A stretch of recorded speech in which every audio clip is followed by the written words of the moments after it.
to the Bellevue Pre-Council meeting. Today's date is February 9th, 2015. It's a pre-council meeting. Mayor Sanders is in Washington, D.C. representing our city at a MAPA conference. However, she will be on a speakerphone here in the council chambers. Sabrina, would you call to order, and we'll have roll call. Mr. Carmichael. Here. Mr. Hanson. Here. Mr. Cook. Here. Mr. Preister. Here. Mr. Modry. Here. Mrs. Blood. Present. This meeting will be conducted in accordance to the Open Meetings Act. A copy of the act is on the wall in the back of the city council chambers. Item number 3, additional items. River monitoring station at American Heroes Park. Update from Matt Knutson and Benjamin Kroll with Axis Design and Dr. Ellen Kolak with UNO. Are you present?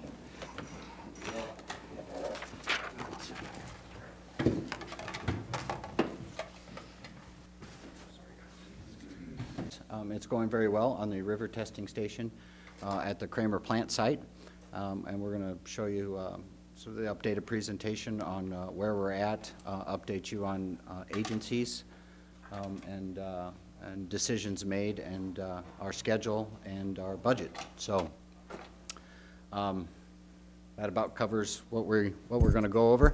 How much time do we have? Huh? Okay. We'll use the gavel, you know. Okay. The progress on this is really going very well, and we do want to be operational end of August of 2015, of this summer, to be pulling water in and testing it both digitally and in sampling bins by the end of the summer. So we are still on track to do so, and a lot of pieces have fallen into place to make sure that happens, and so we're really very excited about that. It's going very well. To refresh our location, we're going to be located in about this portion of American Heroes Park. A view of the station from the bridge. We are looking north and west toward the Kramer plant. We've got to zoom in next, I think. The station is simple. It's design-wise, it's really turning out to be a story of two things. One of those things is the repurposing of this site, the transition of this site from an industrial place to a place of science, research, and of recreation. And so it's a simple box. It's mostly wrapped in a core 10 steel, a rusted steel, and then on the cap, what you see there, is a polished metal. And it's that reflection to talk about the repurposing and the scientific and recreational components of the site. One of the things that we've really enjoyed in terms of this site is the sort of convergence of many things. You have the urban environment to the east, you have the agriculture to the west, you have the Fontenelle Forest to the north, you have American Heroes, Hayworth Park, and all the activity there to the south. Is really a convergence of human activity, Bellevue, what they're doing, and the natural element of the river itself, the landscape, and the history that's so deep and strong here. And so the reflecting of that off of our surface, off of the materials, is our way of exuding that and trying to highlight that. This view in particular is from the bridge coming over, and it catches your eyes slightly and gives you that interest in the idea of the human experience in approaching architecture. We want to push how those materials are relatable. And so... Could you clarify? I'm lost. You said agriculture to the west. I'm sorry, I said agriculture to the east, and the urban environment to the west. You really have such a dynamic site here. It has huge potential to become something very special. When I saw all those trees, which aren't in Hayworth Park. Pardon me? When I saw all those trees that aren't in Hayworth Park, I was confused if you were talking about the North Omaha station rather than the Bellevue one. Oh, no, not at all. This is Hayworth. This right here is American Heroes Park, right at the north. I'm tracking now. Okay. Sorry about that. But just again, the site specifically being above the 100-year floodplain also allows it a lot more flexibility in terms of its ability to be there, its safety in being there, not being flooded in Hayworth Park and so forth. Okay. This here is a rendering from which will be the road to access it, but right now it's a service road. We're standing and we're looking at what would be the park side of the Kramer plant site.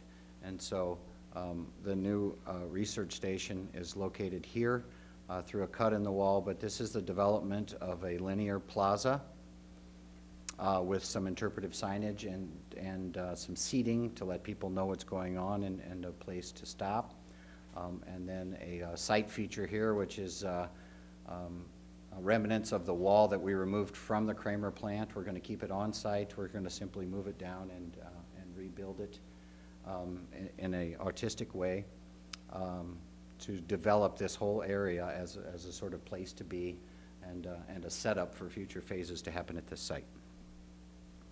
There's also discussion in speaking with the city parks that the connection between this location and Hayworth Park in future development would allow a pathway, whether it be wood chip or other types of materials. So coming straight through here, what this wall does is it starts to create sort of an outdoor room at this location and really lets people look at the site, understand its history, understand the educational aspects that UNO is bringing to the site, what they're learning from the site and its findings, and so forth.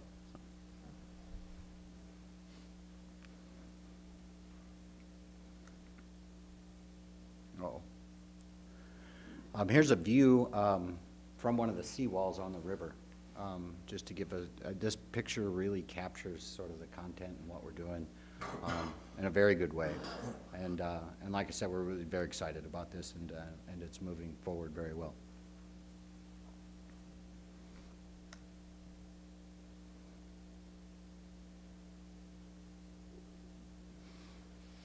All right, some things we've encountered and resolved since the last time we spoke. One was NPPD had a deal with building on this site. We worked through any stipulations they had, and they are okay with what we're going to be doing on the site. Another issue is getting power to the site. We're still working through it, but right now the plan seems to be an overhead line that would run from here along the fence line, the entry to Fontenelle Forest. We'd come down the bank a ways and then stop with a pole, 2 transformers. We can drop underground from there to feed our site. In thinking about future development of this park and them needing power as well, we are working through understanding exactly what these future north end pieces are and the power requirements they might need. But we are talking about that and hope to resolve that here pretty shortly. So we think that's going well. Getting power to the site was one of the big issues. Is there a third? I think there was a third. Power to the site, the road, the extension of the road. Extension of the road. Right now this is a dirt road, and that in following with what is already existing on the road that's there today, we're going to do the road with white rock just like it is today until the north end is designed and developed to a level where you do something more permanent. We didn't want to install something permanent now that would then have a control over what you do in the design of the north end of the park in the future, and so we thought that would be the best route to take in the future interest of the park. Here's a site plan of the construction that we are working on now, this to be done by the end of August. Here is the station as it's cantilevered off of the Kramer plant site. Here is that linear plaza that we spoke of, and then there's that relocated wall piece. And then we've got seating along the plaza for interpretive signage and all of that. And that is the piece that's going to be done, and that is part of this study and where we're at.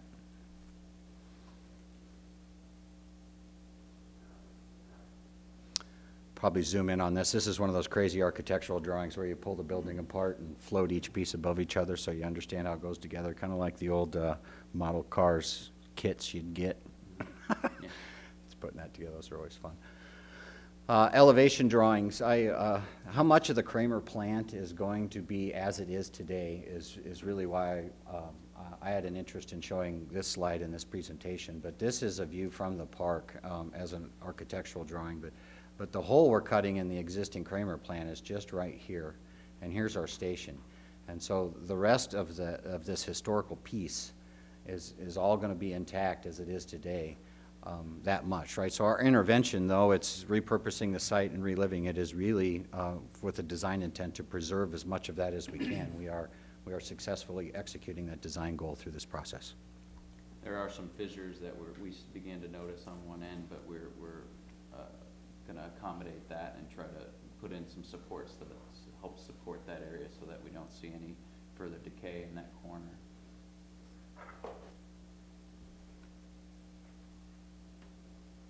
Site elevation, give you a sense of scale of our research station as it relates to the Kramer plant. So it's a side view. This will be a controlled stair down. The researchers will be able to use this stair. It's existing today to access a lower walk to get underneath the station when they need to. But other than that, the public, it'll be, the public could get down there, but it's going to be, they're going to have to jump over a guardrail or through a gate to get there. So from that safety concern point of view, that's how we're going to address that access to the river water underneath the station. This is another crazy drawing. This is mostly just for fun. But our new river station, testing station is right here. That's this piece right here. And that through our study of this Kramer plant site, you know, the existing foundation walls that we see in those aerial photographs and all of that, you see all of this here. And so this site's really like an iceberg. You know, iceberg's just got a little piece of ice floating on top, and then there's this huge thing underneath, right? Just like an iceberg. That's what this is like. Whoops. In that, the foundation walls, what are called cribs of the old Kramer plant site, those things are 40 feet deep. And so this is what's underneath that grid of concrete that we see on the site, is this whole structure here that has been filled with what we assume to be construction debris from the demolition and soils. And so that's what we're building on top of. I mean, this thing is not going to go anywhere for an awful long time. This is very sturdy. But it was a pretty incredible discovery. You don't see that every day. The water collection system, this is a pretty fine-tuned piece of machinery in regard of pulling good samples of water in and how all of that works. And through the design process, we've been detailing that out. But the inside of this simple box is a pretty fine-tuned machine to make sure we get good water and that the samples are consistent and the data is good. And would you like to touch on that, or? I think you're good where you are. Yeah. All right. And so there's the inner workings of this. So right now the station is closed except to researchers and guided tours.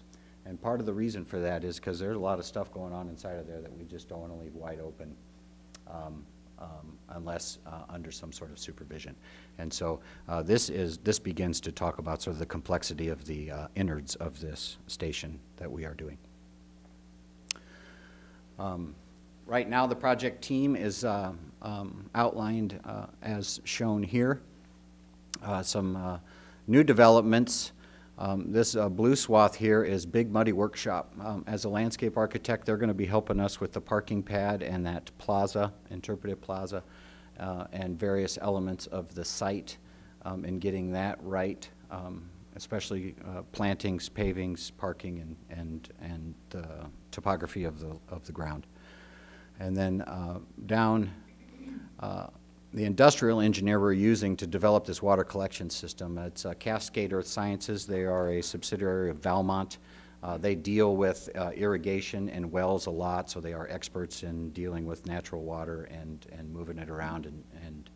And so they have brought a lot of new insight to these testing stations and a lot of expertise, and it's been great to have them on board. And the other agencies I think we spoke of last time we were here.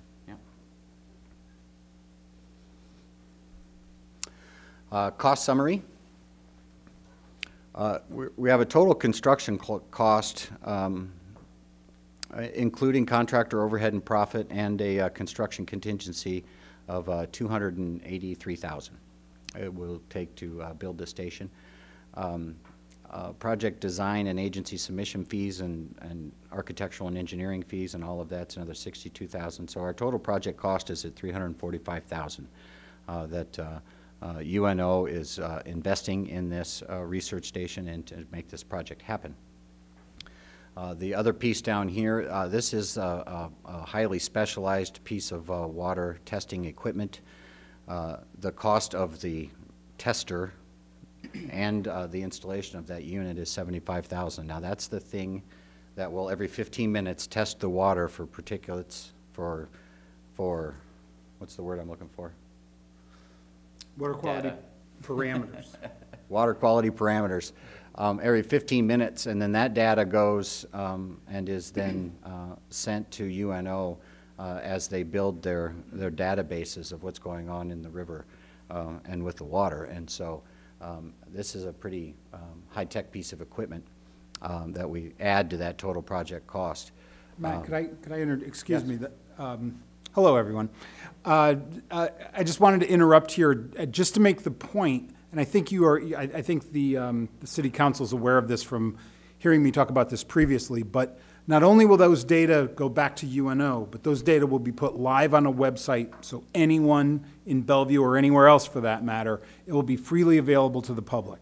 So all of that, and in fact, it should be available such that if a K-12 student group or citizens are at the station while the collection is going on, they can pull out their smartphone, pull it up and see the data right in front of them that's being collected effectively while they're standing there. So it'll be a very interactive kind of thing. So it's not just for a research or an academic purpose, it'll be made available to the public as well.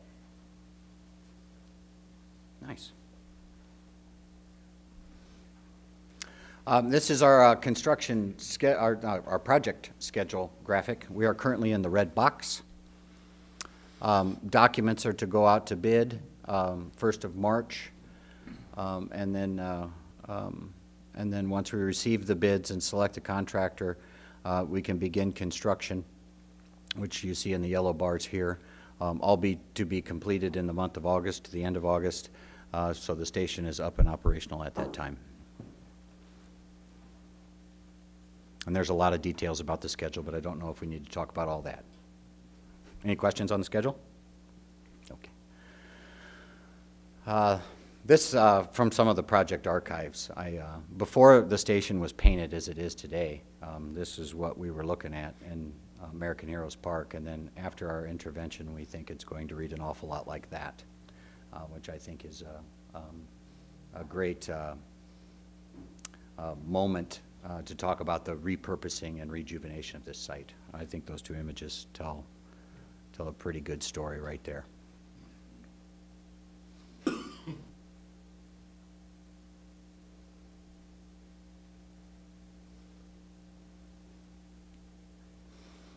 Okay, future phases. Through the design process and how beautiful the site was, there were 4 additional phases that we think would continue the development of this particular piece of property, and that would continue to become this focal point for the park, or a focal point for the park. Oops. Phase 1 is to develop all of those existing cribs into an interpretive native Nebraska landscape planting garden that would have signage and descriptions of what these plantings are as another element of education into the site, so when people come and visit, yet there's more to discover and more to learn.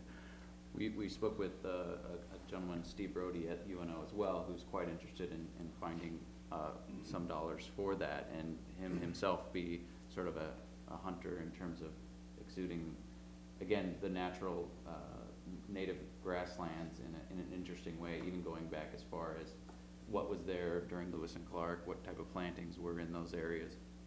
But again, using these little pockets as incubators and showing students or the public interesting ways to interact with that That would lend itself into the interpretive center, which is the next one, which could be seen as he spoke of another interesting thing that he's seen in the interpretive center, where they'd take dirt and they'll put it on a table, and students will come up and they'll let water fall on it, and it shows how water canals are created based on the type of particulates that are in that.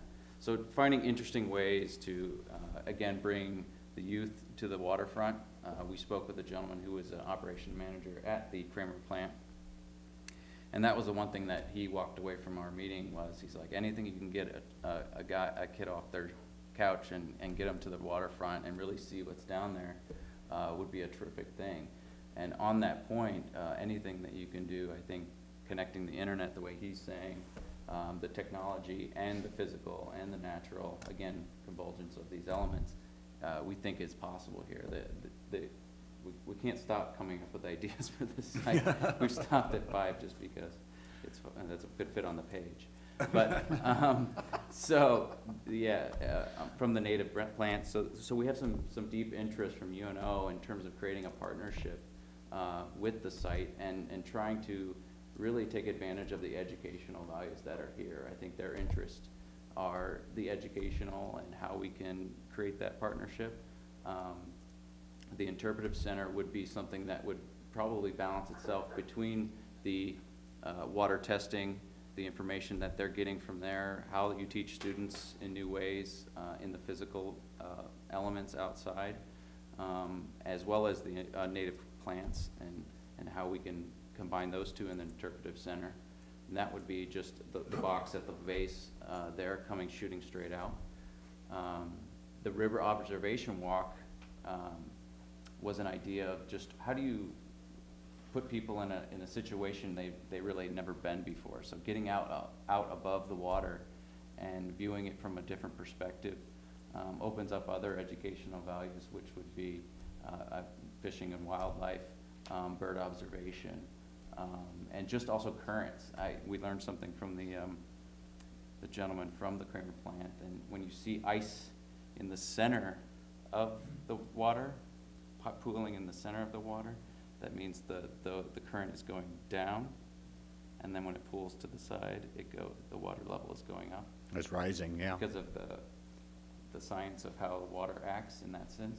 I would have never known that, but you can see it right there in front of you in that instance. So the idea of that river walk coming out, I think, would be one of those things that people seek to go to. Again, creating activity at the end of this park.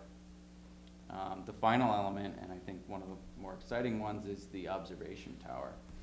The observation tower for us was not only a symbol of I think, the Kramer plant, its history, the science and education that's going below it, but also the beauty of Bellevue.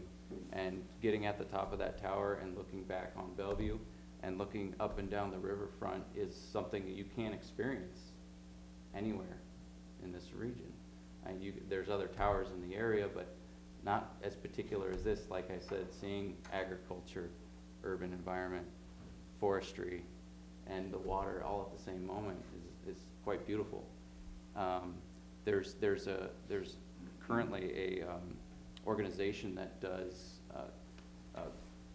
snapshots of the Papio River, and what they do is they do imagery and they combine them all together, and you can see the growth and the recession of water in a very quick way. So we see educational opportunities there where you can be at home observing this river changing over time, but you can also go to the site yourself and view it from the observation tower in real life. Again, connecting technology to physical realm, to nature. So those are the 5 options that we've come up with, and we're more than happy to continue, but again, we think they're very exciting, and again, the site has such potential. Yes, and we are continuing to reach out to agencies and grants and funding organizations for these future phases. We're pretty hot and heavy in getting the construction drawings ready for the research station, right now. But as we got a pretty good list of people that would have a vested interest in the development of these additional 4 pieces. And so we're continuing to look into those. And as we know more, we certainly will report that. But we are pursuing that work as we are getting the station up and ready for construction.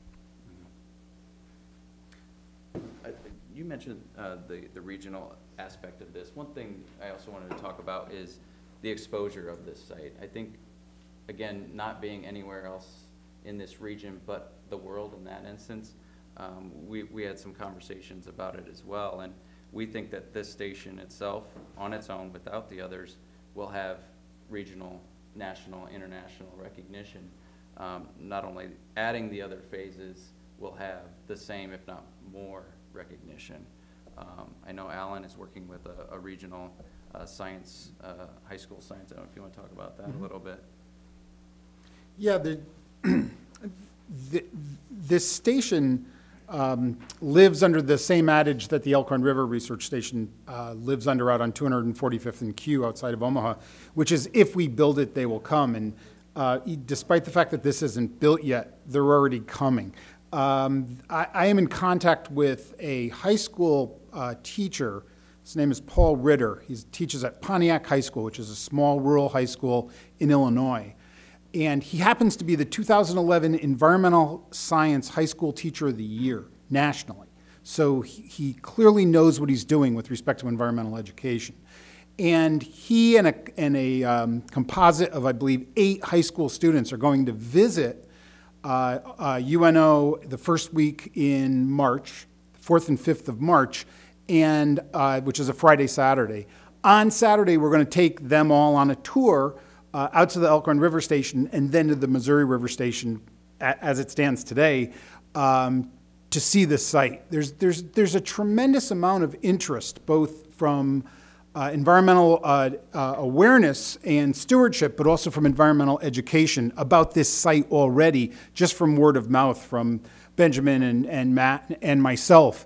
As Benjamin just said, I think this is really going to be right up there with the Bob Carey Bridge, the zoo, and other of the real landmarks within our area. And I absolutely am sincere about that. So it is just a really, really exciting opportunity that we have here, and people are starting to recognize it already.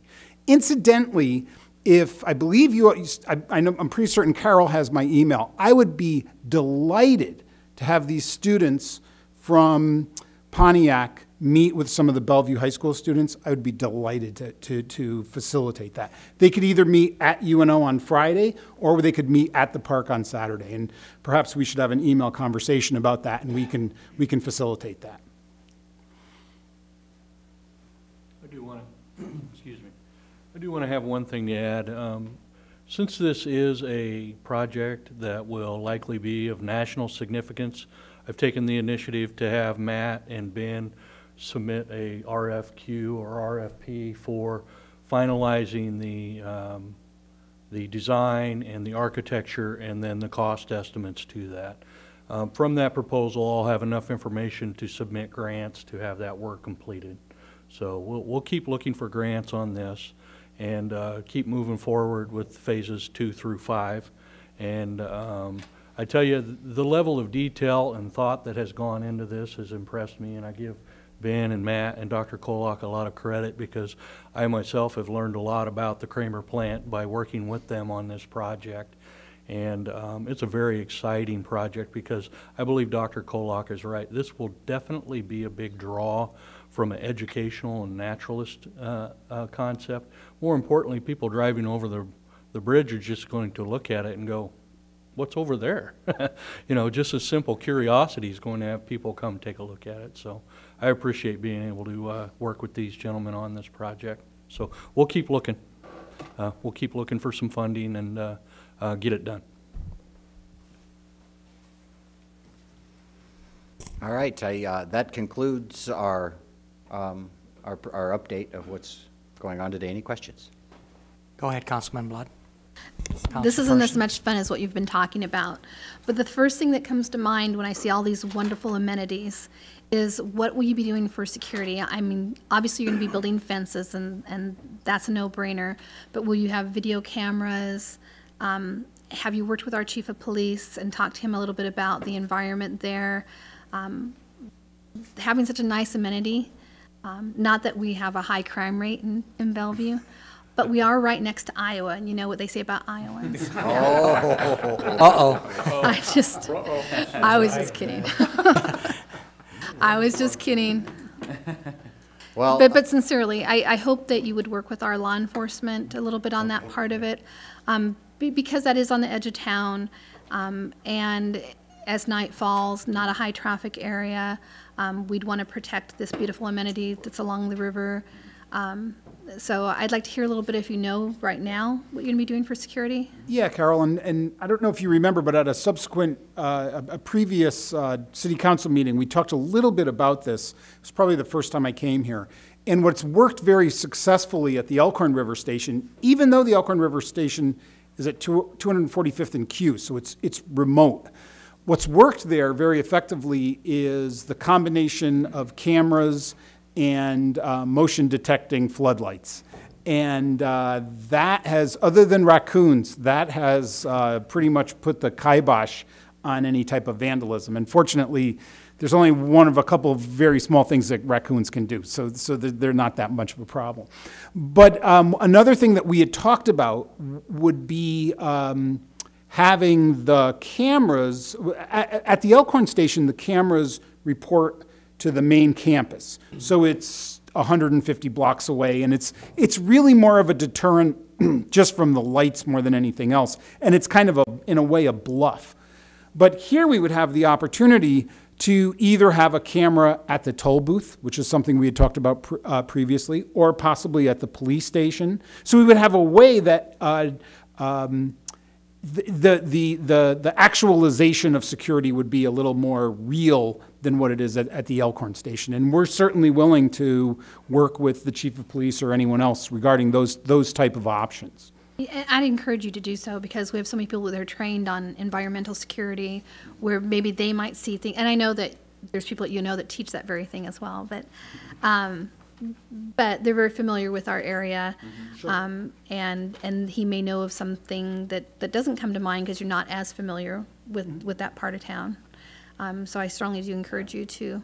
We're happy to do that. And that brings me to one point, is that in our inner workings with the city of Bellevue and all of the different agencies, it's been, I gotta say, just a terrific experience. Everybody has been accessible and available to us, and it's been great, and we're happy to reach out to as many that want to speak with us. One thing to talk about the design as well, and the Elkhorn in general, the way it's been designed is in a way that when you're looking at it and the gates are closed and there's no tours going on, you can see through the gate, but you can see that there's nothing really there to steal, to vandalize per se. So in a way, we're trying to design it, and Alan always uses the analogy of you see the bear behind the cage, but you can't get to the bear, and you don't really want to get to the bear because it's nothing to get there anyway. So that's in terms of the way we're thinking about the design and that safety every time we draw something. Councilman Member Preister. Thank you. I just wanted to commend the progress and getting the reports, coming here on a regular basis. I know it takes time out of your schedules when you could be doing other things. But now particularly we have two. I know some of it's probably of more interest to certain council members and others, depending on what your interest is. But we'll continue to try to provide very thorough and detailed reports. In regard to project evolution, hopefully it won't be too far off. There'll be more information at this point. It's still confidential because of the nature of the project, and there are some confidentiality commitments. But I understand what you're saying, because obviously these things do gain attention. That probably is something that we will need to discuss further.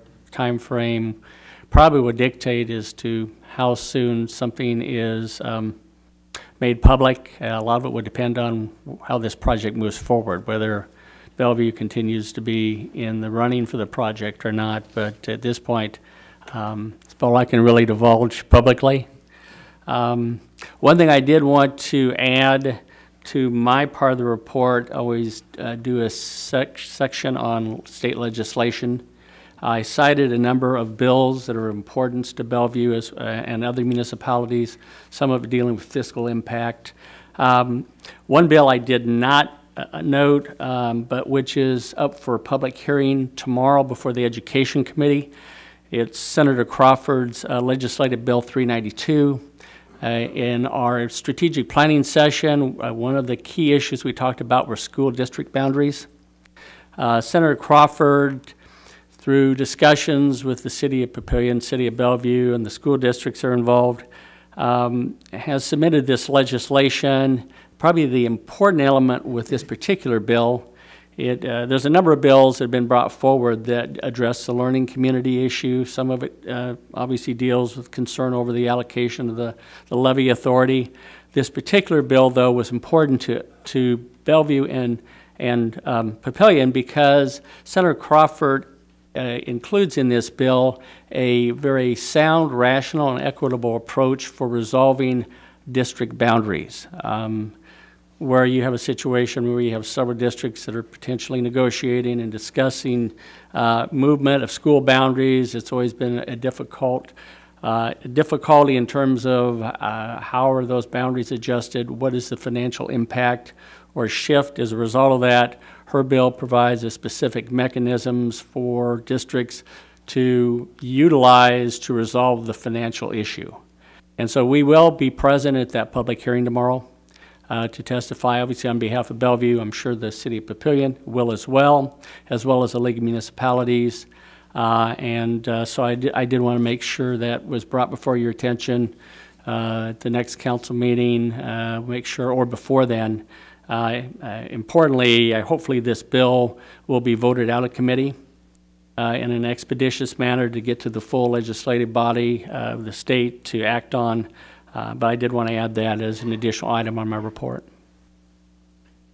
Thank you. I appreciate the comments, Dan. There is some information that is not proprietary, and I think the sooner we make things visible to the public on this particular economic development project, the better it is. Right, and understand that, Councilmember Price, and we've actually emphasized that with the prospect.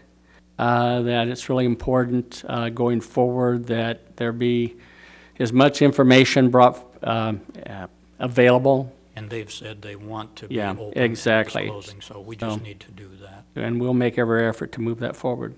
Okay. One other comment. Two different departments, Community Relations and Parks, also have issues and list things down at American Heroes Park. And we just had a presentation on good things happening there. We have a sign that's been damaged and other damage going on. We have off-roaders down there. Councilwoman Blood alluded to it. It's been going on for years and years.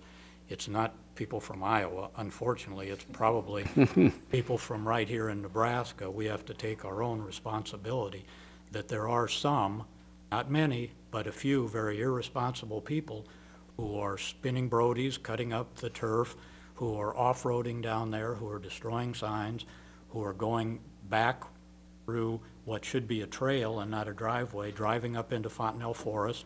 We've had a fire in the area, likely set by somebody who was illegally down there. So we have a situation where we need to, one, report and get the public involved, so when they see these activities, they contact the police.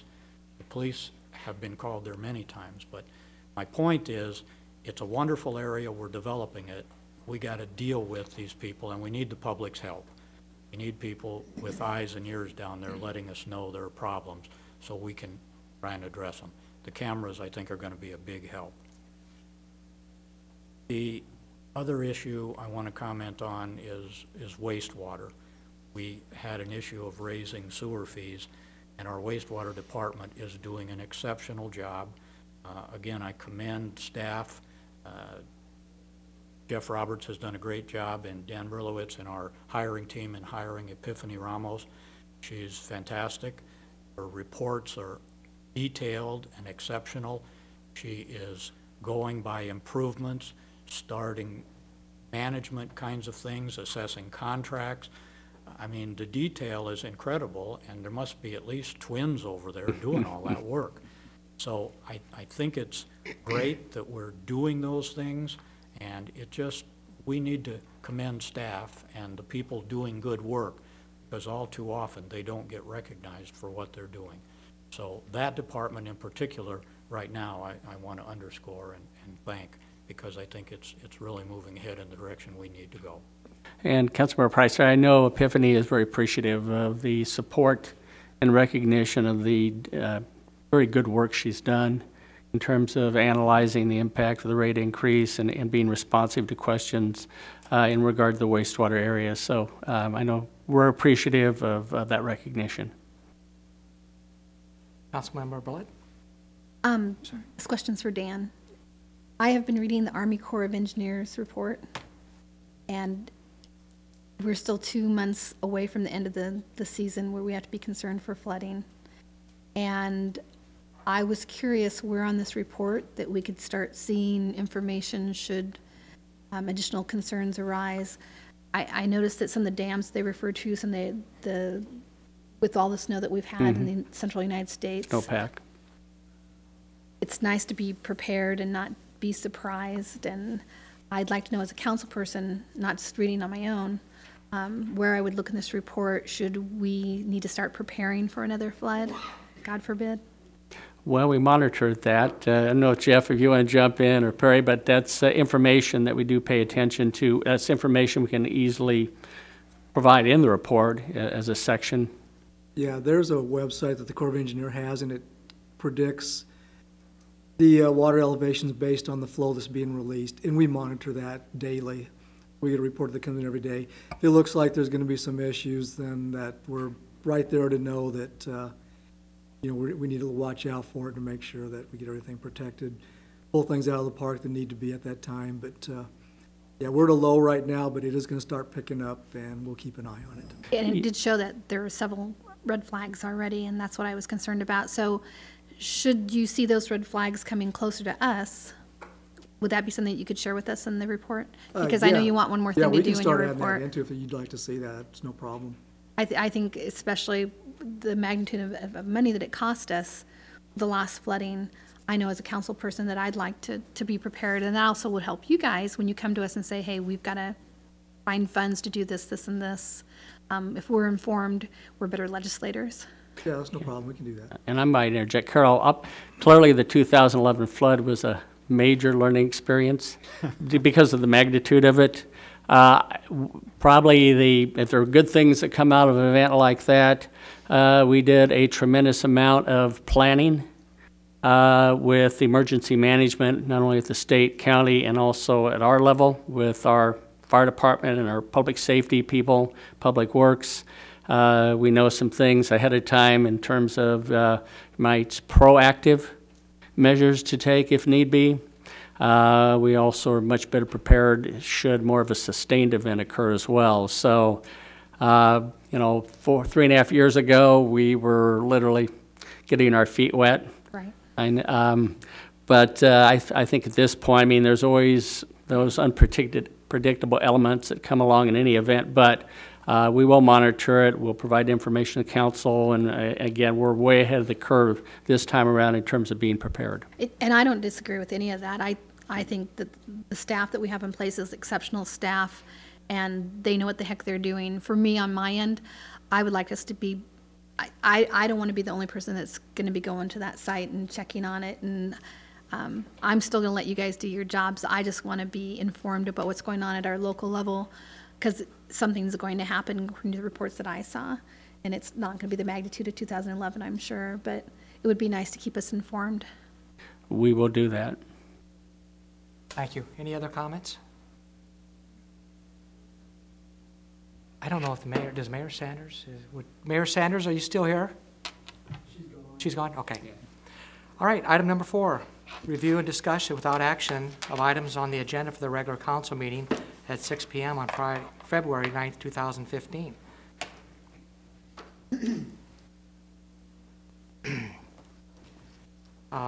Item number 3, 3A, approval of agenda. 3B, approval of consent agenda. 3C, approval of minutes of the January 26, 2015 regular and pre-council meetings of the City Council and the January 26, 2015 meeting of the Board of Equalization. Mr. Modry? Yes, thank you. I had some recommended changes I would want to make to the regular council meeting minutes. And if I can pass out all of you some what I had in mind for adding to those minutes. Under the agenda, item 5A, which had to do with the Heartland 2050 Compact, wanted to add after the existing fourth paragraph in the minutes, under that section, a couple of new paragraphs as outlined on what I've handed to you. I felt it important. These were a couple of important points that were made, and I feel that the public should have that available within the minutes. Okay, Councilmember Blood? I guess this would be a time that I would speak with our city attorney or our city clerk. The one thing that a lot of people have a hard time understanding is minutes and Robert's rules. And I know Mr. Hansen's real familiar with this. When it comes to the minutes, it's really more actions and not he said, she said. In fact, we almost go over the limit in the way that our city does record its minutes. We have all had important things that have been said in these chambers that aren't necessarily included in the minutes because it's not necessary under Robert's rules. And I hate to be the naysayer, but I think this is going over the line, and I am concerned about that because then what are we going to start for whoever comes after us on the council? Pat, you're real familiar with Robert's rules as our city attorney, and when it comes to minutes, it's really more about the motions and the action of what happened, not necessarily everything that was said during the council meeting. Is that not correct? Well, first of all, don't overestimate my knowledge of Robert's rules. Well, okay, I'm familiar with Robert's rules, and that's what I was taught. I will tell you that our city council meeting minutes are probably at a level of detail in excess of what the Open Meetings Act and the what Robert's rules would anticipate. But that, in a sense, is the flavor of what the council's comfortable with. And so if the council wants to have even more detailed, they certainly can. There's nothing that prohibits that. In the same token, I think I would agree that if we do get to a point where we're putting in pieces of each of these elements, everybody will have a piece of element that they want to put in, and we're going to have fairly extended minutes. Just might make a comment, and from my years on the school board, this issue came up before. And it was almost like a complete recording. And of course, at the school board, we weren't on television or anything like that, too. So a lot of the people would come in and say, I said this, I said that. But really, the gist of it was that it was the motions that were made and the decisions that were made on the votes and the comments were made. And at least here, you know, it is on TV, so people can see it. But I think if you get in a situation where you really are going to make all kinds of, you don't know where it's going to stop. And I agree with Pat. Compared to other places and other boards and things like that I've seen, this council is, if anything, very excessive, not excessive, but way as close as you can possibly get covering everything that everybody wants to say. So, Thank you. Mr. Carmichael? Thank you, Paul. I'm going to take a different tack on this. As an individual who has had to go back into the records and research votes and changes to the law that the citizens have made, the city council has made, I have found, going back 20, 30, 40 years, looking for the reason why a particular issue was voted on the way it was. I found it very important to have that kind of detail involved in the record so that you could understand what a previous council intended to do. So I appreciated it from an employee standpoint when there was more detail rather than less detail. Mr. Preister? Thank you, Councilman Cook and acting mayor today. So in this regard, I'm hearing what Councilman Hanson is saying, because we're going down what I don't even like to use the term, but the slippery slope.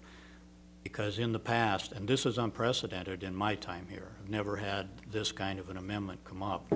We've had citizens ask, and I have bitten my tongue because some things may not have been in the minutes the way I said them. So I respect and can appreciate having accurate information about things we say. But if each one of us goes back and second guesses our city clerk, and if each one of us is wanting to have things just exactly the way we said, and the public is wanting to do the same thing, I think we put an excessive burden on our city clerk. We overload the minutes and the time that it takes to do that. In this case, there was a vote taken, and if anybody wanted to find out more information about why Mr. Modry voted as a council member the way he did, they can certainly contact him and get that information. So amend the minutes like this, I think, is a bad precedent, and it would be a precedent as far back as I can remember. So although I respect wanting to be accurately portrayed, quoted, as it would seem to be, I think then the public and other people start doing it, and I just don't want us to go that way. So with all due respect, I couldn't support the amendment. Mr. Sullivan? Do we, how long do we keep the video? Is the video kept indefinitely, or? But let's double check. Sabrina, would you know? I know they make a copy for the Bellevue Public Library. We have them back for about 8 to 10 years, and they're on YouTube as well, so. But as we progress, are we keeping those forever, or how are we doing that? I mean, we've kept them as long as we went to the digital format, so on tapes, we have them on DVDs. We don't have to keep them forever. Right. We're not the official record, but we have them back at least 8 to 10 years. So. Okay. And they're at the library as well. I would imagine for about as long as they've been doing airing it. Thank you, Phil. And I would think that kind of electronic information is pretty easy to keep. Yeah. It's not like paper where it starts filling up file cabinets. I was not present at the last meeting. I did read the minutes. Mr. Sullivan, if there was a desire to make a motion or to make a change, how would that have to occur this evening? Well, it's under consent agenda, so anybody can just ask for it to be removed from consent agenda. It's automatically removed. And then the motion can be made at that time, and then you just see where it goes. Okay. And I would guess when we would get to 3A, approval of the consent agenda, if you would like to make a motion, Mr. Modry, that'd probably be the appropriate time. Yes, Mr. Preister?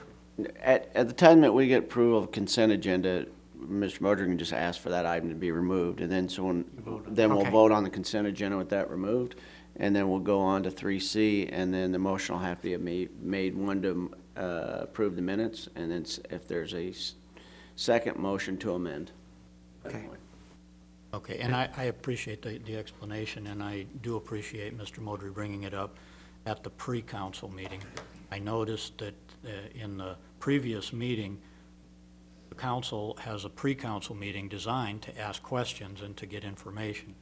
But at that meeting, no questions were asked. It was waited until the actual council meeting when Mr. Modry asked his questions. So I think this time, I especially appreciate that you're doing it so people have a little notice, they have the information, and we try to follow the protocol so everybody gets a little heads up. So it's good that we're being aware and saving some time later. Thank you. Thank you. Any further discussion? No. All right, item 3D, acknowledge receipt of the minutes of the January 22nd, 2015 meeting of the Planning Commission. Any comments? 3E, tree board report. Number 4, approval of claims. 5, special presentations, none. 6, liquor license, none. Number 7, ordinance for adoption, third reading, none. 8, ordinances for public hearing, second reading. 8A, ordinance number 3801. Anybody have any questions? It does. I do have a question. I believe that Bellevue University will probably appear tonight, but I'm just checking to see whether anybody would have specific questions that need to be addressed by them. It might be helpful for the public just to know the process, so if they or somebody could at least give a little bit of an explanation, I think it would be useful. And Mr. Pricer, I agree. I was going to ask the same thing, if we could have maybe a brief explanation of what we're doing, so that people don't think this is the bond of $7.25 million the city's issuing, it somehow could come back onto us. Right. Sort of some clarity there. And also, legal counsel is requesting that statutory rule of the 3 readings be waived too, so we'll go through that motion too. And at least it's only 2. We've just got 1 that we will be doing that with, so I think that's easier to do. Thank you. Correct. Item 9, ordinances for introduction, first reading. Number 9A, ordinance number 3802. Anybody have any questions or concerns? Item 9B, ordinance number 3803. Number 9C, ordinance number 3804. Trying to read my notes. Okay. Item number 10, public hearing on matters other than ordinances. Number 10A, conditional use permit application for the cell tower at Bellevue West High School. Anybody have any comments or questions? 10B, approval of the final plat. I'm sorry, Mr. Preister. I believe that, oh, that's a different one. I'll go on 10B. Okay. Item 10B, approval of the final plat for Ashford Hollow North, and 10B1, approval of the subdivision agreement. Any comments? Mr. Preister? Thank you, Mr. Cook. I have corresponded with our planning director, Chris Shuchuk, and Chris, if you would just give the rest of the council the benefit of your response about the parkland and future parklands. In my view, the city would annex the development, would inherit the parklands, and would obviously then inherit all the maintenance, the mowing, and all the other things. And I was concerned about the east section that went down into a little peak and not being a good area or easy to mow, and the maintenance and the cost of that. But the response back is that we are not likely to take over that land. So if you could just give us benefit of your information about how these lands that are designated parks may be dealt with in the future. Well, in this case in particular, that's Outlot B. It's the part of that area or the development that remains in the floodplain. As was discussed and Mr. Preister brought up when we had the preliminary plat, that's not something that the city would ever want to maintain or come under our ownership. So the subdivision agreement specifically states that Outlot B will be turned over to a homeowners or a lot owners association, so the city will not have to, in the future, maintain it as if it were to become in the ownership of the SID, and then at annexation, the SID property becomes the city's property. Outlot A is a stormwater post-construction management basin that the subdivision agreement does allow to be turned over to the SID. Again, that's something that we would want professional management of, rather than having a homeowners trying to take care of a stormwater area. Have the SID and their engineer take care of that. And it would ultimately, upon annexation, become the city's property. As with any other land or assets that belong to the SID, they become the city's at annexation. This particular development of the 53 lots does not have any specifically designated parkland. We worked with the Parks Department, and the parkland that is in Ashford, the original Ashford Hollow to the south, will be adequate to serve the residents of this area. So there is an existing park in Ashford Hollow. And again, that will become, upon annexation of Ashford Hollow or this SID, city property. Public Works Director and Parks Director commented back to you about these smaller parcels being designated as parkland in every development. There's concern about, as you said, maintenance when we have 1 or 2 acres that scattered all throughout the city that become the city's responsibility of maintaining parks. We need to look at, as the Public Works Director said, probably a more regional or community park network that we want to develop rather than a lot of individual neighborhood parks become a maintenance issue for the city. And that's something that Planning and Public Works and probably have input from the council as well, where we want to go with park development in the future. Sure, and I appreciate that and appreciate the response.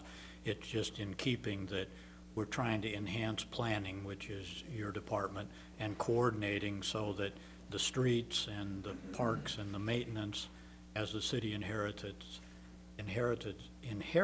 those areas, we've looked at in advance, and we're making sure that we can save money and staff time and equipment down the road in the future. So. And we do send all our preliminary plat applications, not just to Jeff, but to all the street superintendent, the parks superintendent, those people as well. Okay, great. Thank you very much. Any other comments or questions? Chris, I got a couple real quick, and maybe I should ask the developer. I noticed going down Raynor Boulevard are different street lights. They're sort of the black with like a little dome on it that probably sit 12 feet high. I don't know how that plays into OPPD and once it's all annexed, changing those lights, maintaining those lights. I don't know if the standard light pole will be in this subdivision or not. Would you know by chance? I don't know what they plan on putting in.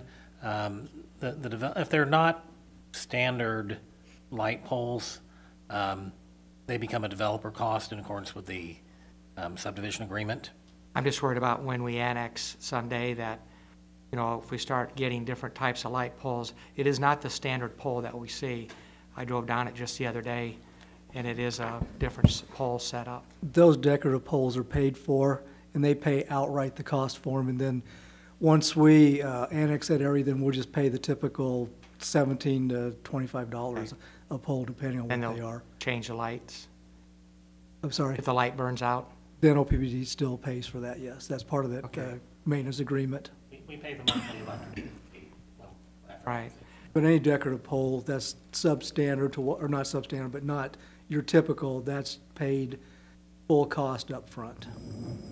Chris, you mentioned about the park fund. Are they contributing to our park fund? Yes, there is. Okay. And I don't know the number offhand. It's in the report, though. Right.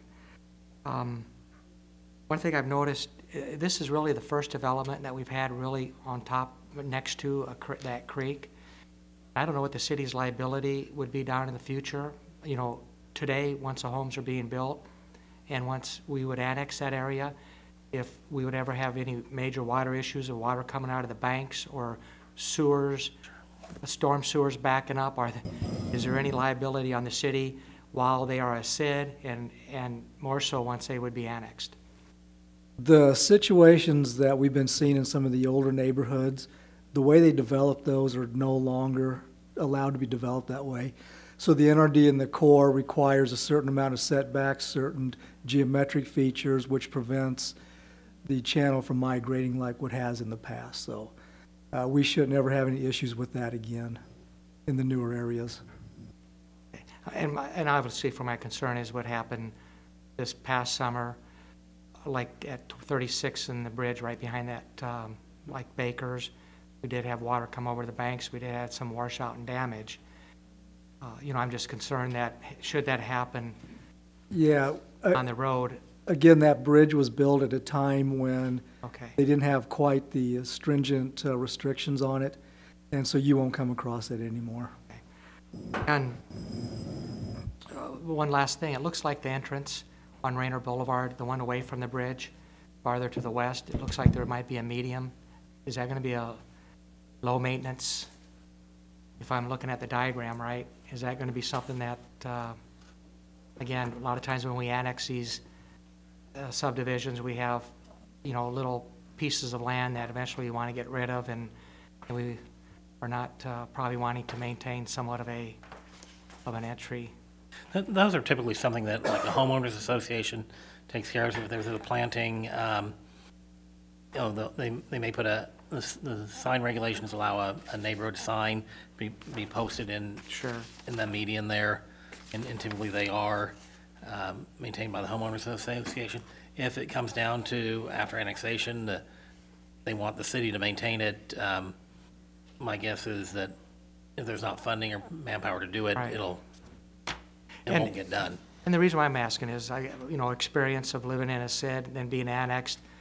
As a SID, it's well maintained, and I think once they're annexed, a lot of they want low maintenance or maybe just concrete where maybe it would reduce the requirement of maybe the Parks Department or someone going out there and maintaining. But that's fine. That's down the road. All right. Any other, Mr. Carmichael? Thank you, Councilman Cook. Chris, just for the sake of clarity, how far west is the levee system? Is the levee system in compliance on the Little Papio Creek from 36th Street going west? I think it all is. Are you talking about the issue with it that we're going through right now with the levees maybe being decertified? That's correct. And I'm also concerned that in relation to Councilman Cook's comment that that area is in fact protected by that levee.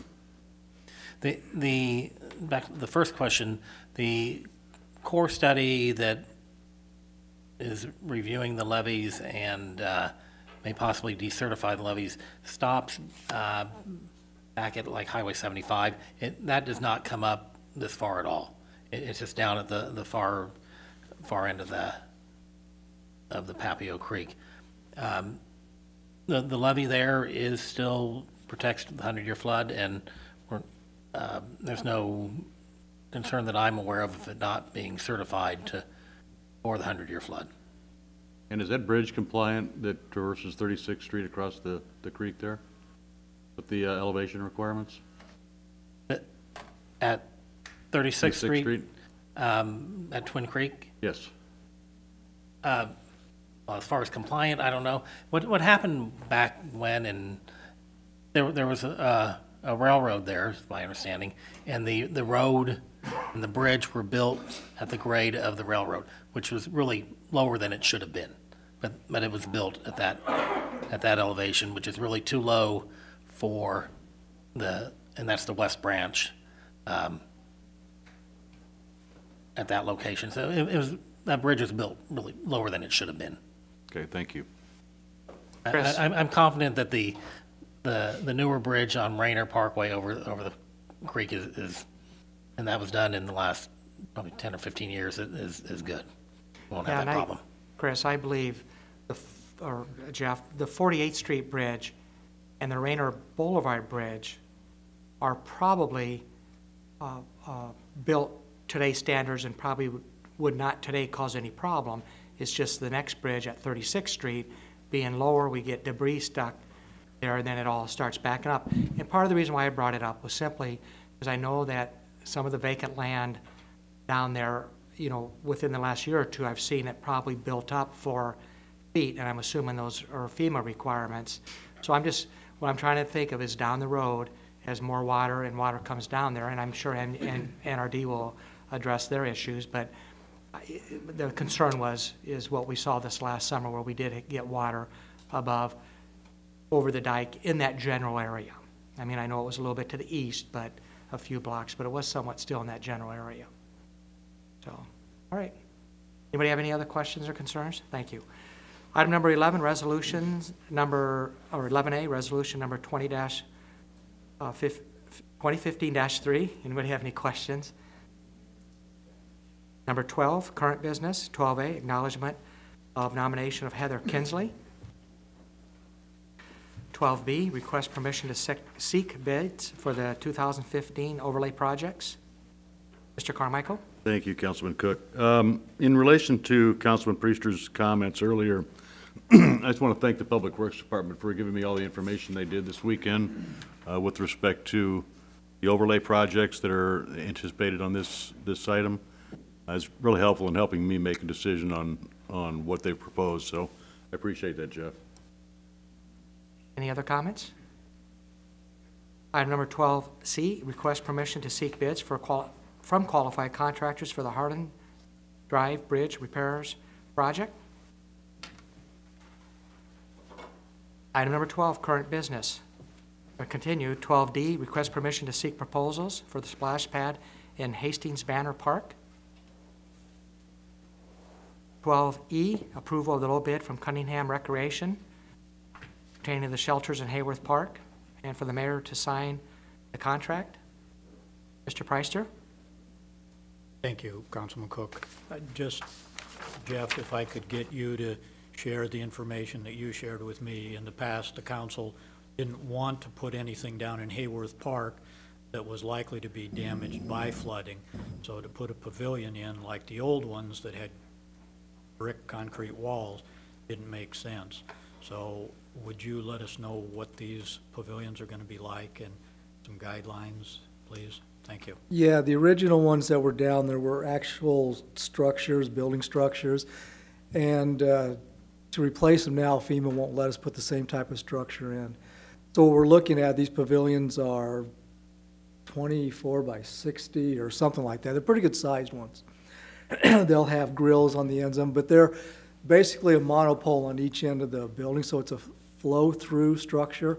So if any flooding happens at Hayworth, it'll just go around the structure and not impede it or cause any kind of high water rise anyplace else for upland destruction during a flood. I forgot my train of thought there, but yeah, that's basically what it is. And essentially, we're allowing and we're providing amenities so people can use the land, but minimally doing that so that we're not going to have big expenses when the next flood comes, which we know will happen. correct, and this is approved by FEMA. They're good with this type of structure. Oh, I know what I was going to say. If anybody wants to see what it is, it's the same type of structure we put in Thompson Park about 3 or 4 years ago, only larger than what's down there. Thank you very much. Jeff, I got a quick question.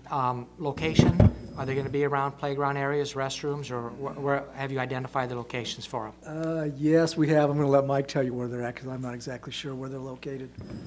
We're planning on putting them in essentially in the same area where the old shelters were. So there'll be one on the south end by that playground and then one on kind of the northwest corner towards the camping, towards the camping sites.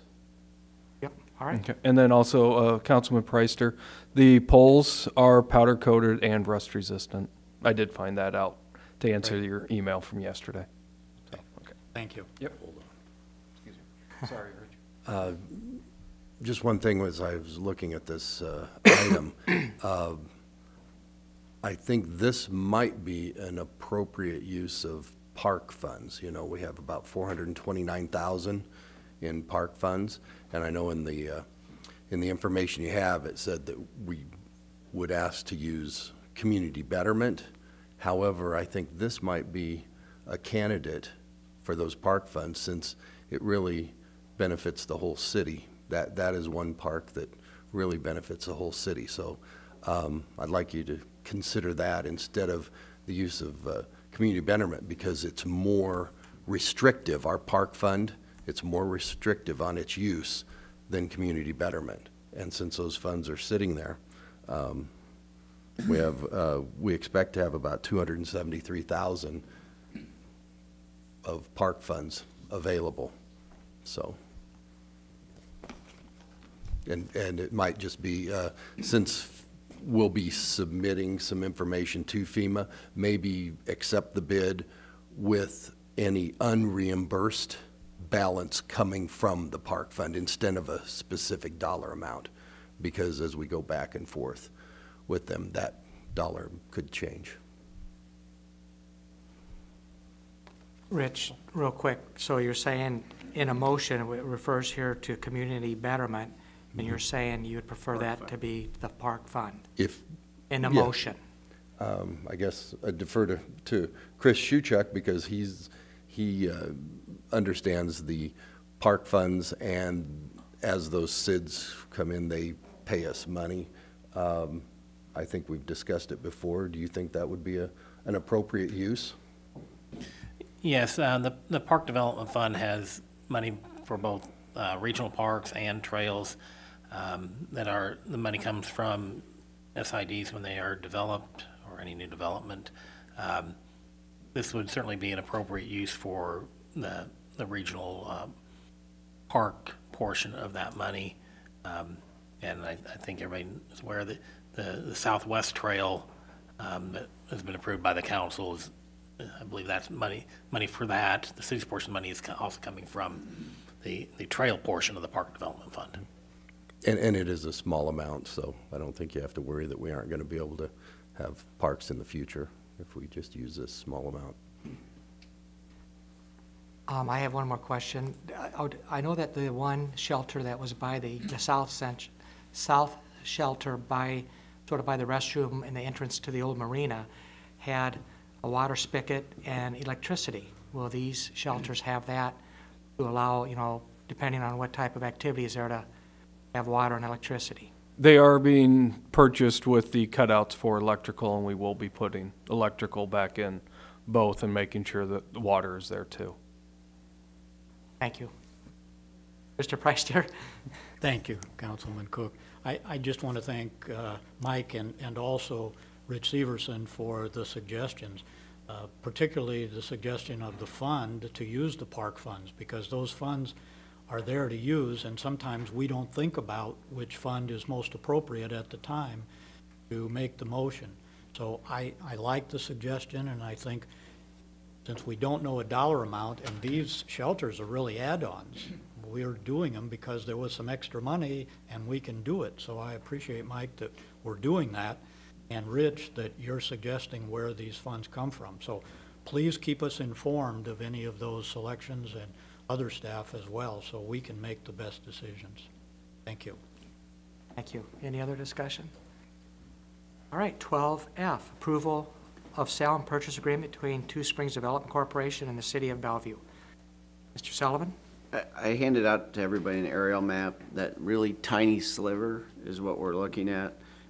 We really only have to buy the northern tip, but this was owned by Two Springs Development Corp., and it is going to, in a sense, fall into useless hands because that corporation has gone defunct. So we're taking efforts to get it reinstated to go ahead and transfer that. The ground immediately to your west of that, outside of those lots toward the south end, those are already owned by the City of Bellevue. So we're probably going to have more costs in cleaning up title than what we're actually even paying for the ground, but we should be able to get it resolved. The only other piece that we're going to have to acquire is immediately to the north of that. You can see another very narrow strip, about 50 feet of that, and we'll be bringing that to you probably next 2 weeks to go to condemnation on that. Do you have any questions? Thank you. Item number 12G, approval of the Citizen Code of Conduct Policy.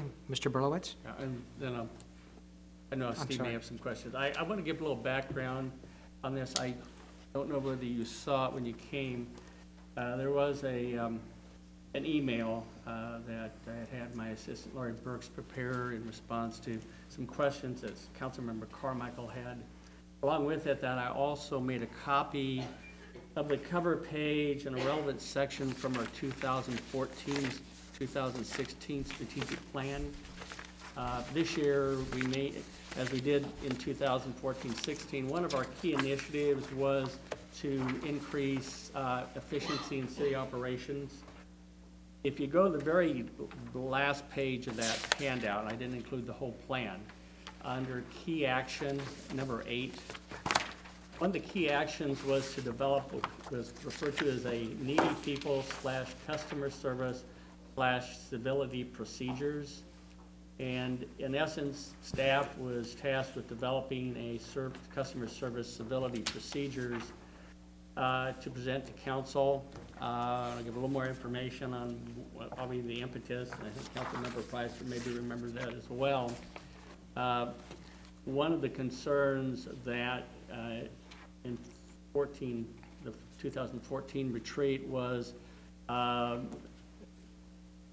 our employees at times being confronted with citizens or the public, who at times could be very aggressive, could be intimidating, creating a very uncomfortable work environment for some of our employees. Granted, we're a service entity and people aren't always happy with various things that occur, but not wanting our employees to feel that they're being put at risk.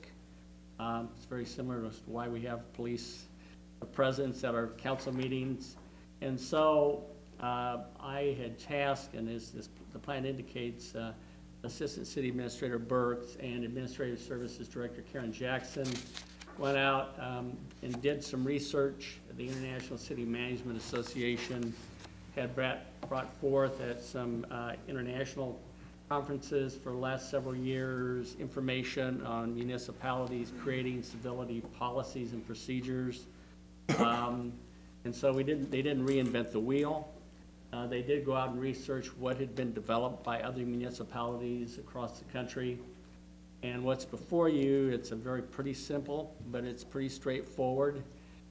Basically, expectations on the part of the public as to how they, should interact with our employees. It's not to muzzle them.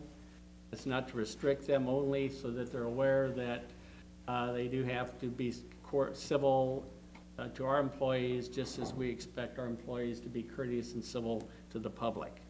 And just as we encounter at council meetings, if it were to occur, if we have a situation with a citizen or a customer who creates a very hostile, intimidating encounter with our employees, that clearly, we'd bring this to their attention. This would be a policy that would be on our website, that would be very made clear, it'd be kept in various departments, offices, and, if it were to be a chronic issue with an individual where we could potentially say, we will not allow our employees to be intimidated and put in an uncomfortable situation. If someone relented, then we might ban them from the facility, and that's occurred before. We've had people threaten either the council or employees. And so that's the purpose of this policy. Councilmember Carmichael brought up that it does only pertain to city facilities. And obviously our law enforcement do come into contact with probably more so than the average employee would, contentious situations. The police department does have standard operating procedures along with the code enforcement because they deal with uncomfortable encounters. And talking with Chief Guido, they don't have per se a standard operating procedure, but they were going to take a look at this policy to see how they could then maybe tweak it or utilize it in terms of developing a standard operating procedure for them, because again, they do EMS runs, they do fire suppression runs. Sometimes they encounter situations where people are irate or stressed. It's an emotional situation. So that's the history behind this. The intent really was to bring this policy forward earlier in the fall, but because with elections and new council members coming on, and then also Councilmember Pricer was going to be gone, we felt it would be better to wait until new council came on board, got acclimated, everyone, in essence, hopefully as many here as possible. When this was brought forward, this seemed to be the appropriate time to do it. Again, it's not aimed at any citizen, it's just aimed at setting reasonable guidelines and of conduct for our customers and our citizens as they would seek services and interact with our employees. With that, I'll answer any questions. Mr. Carmichael? Thank you, Councilman Cook. Dan, thanks for getting me this email or this memo also. I have several concerns with it, and they're not maybe concerns, but they're comments. Part of my question to Dan initially was, this is drafted so that it applies only in buildings. And there are many, many, many times in my professional career that we have been accosted in the field, or my department had been accosted in the field by angry contractors or citizens who were screaming and throwing water jugs at us and things like that, just because they didn't have a permit or something as inane as that. The police department goes through it probably on a daily basis. A fire department, I don't know, excuse me, I don't know how much they go through that. But just go back to your news reels that you can think of in the last few years where in just Little League baseball or football, parents have got completely out of control and are screaming at city staff that are probably kids they've hired to be referees. I know up at Baldwin, we hire high school kids to referee baseball games. And I've seen parents out of control at those games because I was a coach for 10 years. Parks and streets, I know they endure the same kind of negativity when they're out working in the streets, especially when they're trying to fill potholes at this time of year. Pat, I guess maybe either you or the chief can tell me, is this a citable offense? I mean, if we have somebody that's at the front counter and they're being rude and somebody pulls the card on them and says you're in violation of the code of conduct, is it physically something that they can be arrested for or cited for? You know, I haven't looked at the specific policy that's been drafted. I don't think that that's the intent of it all. When it gets to the point that they call the police, I mean, that's when we rely upon, you know, disorderly conduct, disturbing the peace, some actual law that's on the books to take some sort of actual criminal action. So I don't believe, and Dan can correct me, that the intent of this particular document is that it would be enforced by the police department. It wasn't. That doesn't mean that that can't be looked at. I mean, and Steve, I know exactly, and I share your concern that we do have people outside of our facilities, permit inspectors, a lot of our employees. And I guess it was more in terms of if an individual were to come into a city facility and, how we say, act disorderly or threatening, that we would understand that we'd have the ability to, in essence, ban them from the facility. I don't, from a staff standpoint, really see an issue of, again, this was to bring forward initially for consideration. We could look at expanding it to address incidents, what I would call out in the field. Where, oh, sorry, I thought it was already on. Incidents out in the field that would come up, whether it be Public Works, whether it be Building Department. In terms of whether it be, I suppose, a citable, clearly if they were to rise the level of, I suppose, assault, verbal or physical assault, then that becomes a matter that the police department would intervene. We've had situations in the past, obviously this is a new proposal, where we've had to have an officer come to a department to address a volatile situation. We do have some panic buttons in some of our departments, and where, if need be, the police department's notified that there's an issue that they need our assistance.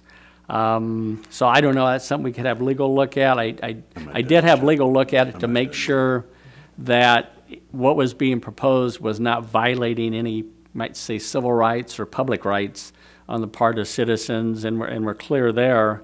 This could be expanded, looked upon to broaden it. I have no problem. I think the basic foundation is very fair and critical to have the council enact a code or a policy, but clearly it could be looked upon as to how it could be broadened as well.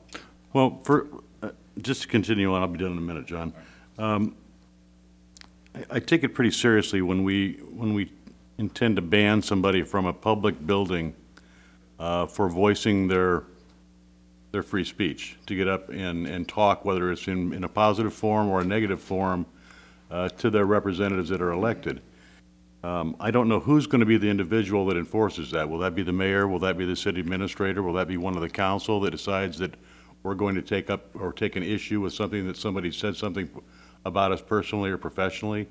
I don't know that. And I don't think that, I don't disagree with what the intent of this is. I think everybody that comes before this council ought to speak to us in a manner that is professional. Unfortunately, when people come, sometimes they have strong passion about the item they choose to speak on, whether I agree with it or not, whether I think them foolish or not. And I have a difficult time digesting that. I guess in real quick response, Councilmember Carmichael, this really is intended primarily to relate to our rank and file employees. This isn't intended to, you might say, backdoor the public request to be heard issue that came before the council. You know, it can be easily amended to say employees and remove elected officials. When they come before you at these meetings, you clearly have maintained the ability to request to be heard. Now, there are rules that even code of conduct or conduct that the mayor reads that the public's expected to adhere to.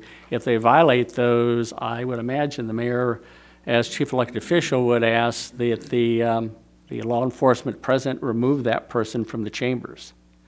This would be no different. In terms of employees, that would be an administrative action. If we had a situation where I have a director bringing to my attention that they have employees that feel threatened, and obviously we're not talking one time, we're talking about a situation where it's pervasive and chronic, where if it's brought to my attention, I review it obviously with the director, and if it is a problem, obviously we'd always consult with legal, but that would be an action taken at that level. But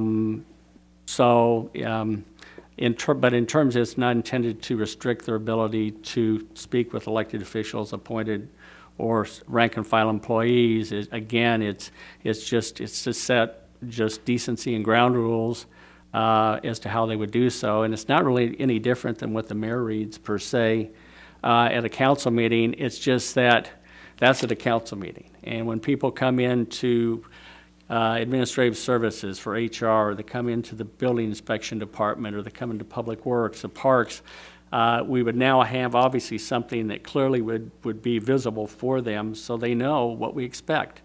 Granted, people get upset, and I would never say, well, gee, a person spoke in a loud voice, or they were upset and felt we hadn't done a good job. I mean, that's just part of, sometimes we just have to take that. But if someone comes in and actually causes our employee to feel physically threatened, intimidated, or abused, that's what this would be. And I suspect it probably, in terms of banning someone from a facility, would probably be very rare. But I think it really is important in this day and age, as you mentioned, with the type of situations that are becoming more prevalent in public employees or encountering difficult situations because the public at times doesn't hold us in the highest esteem. But so that's really all this is intended to do, to set some fair and reasonable ground rules. But in terms of sanctions beyond banning them from a facility or even broadening it to out in the field, that's something we're very open to, I might say, enhancing it if that's something you would like to see. I've said enough, thank you. Okay. Mr. Sullivan?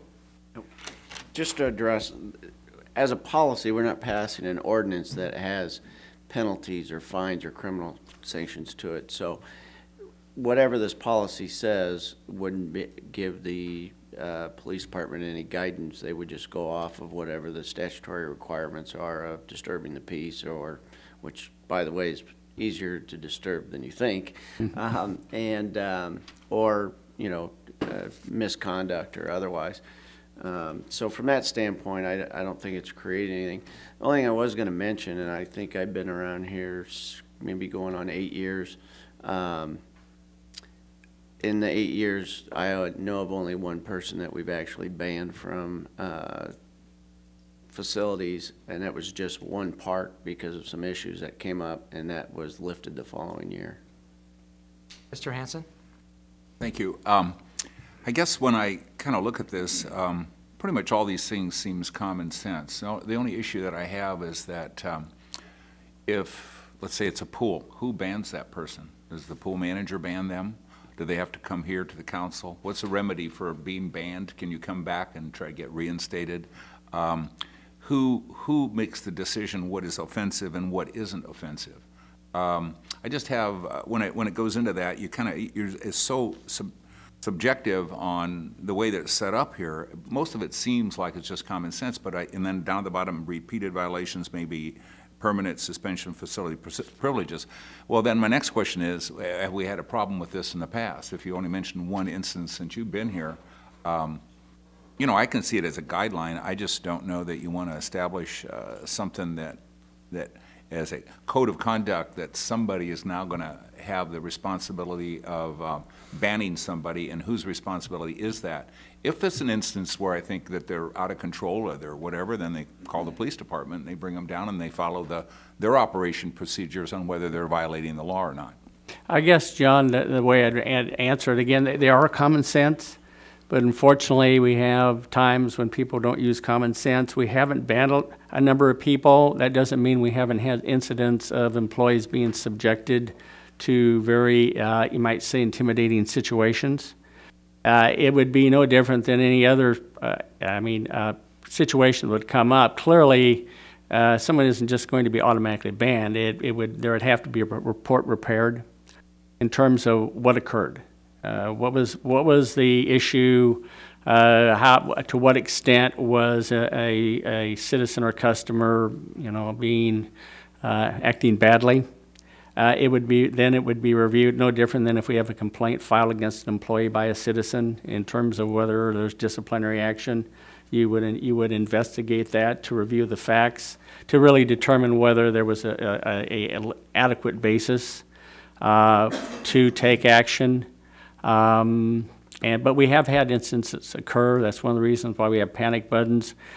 But at times, you may have a situation where, okay, we don't always, I wouldn't always want to have the police intercede, because in some cases that even can create a worse result if someone feels that we're automatically subjecting them, no offense, Mark, to law enforcement.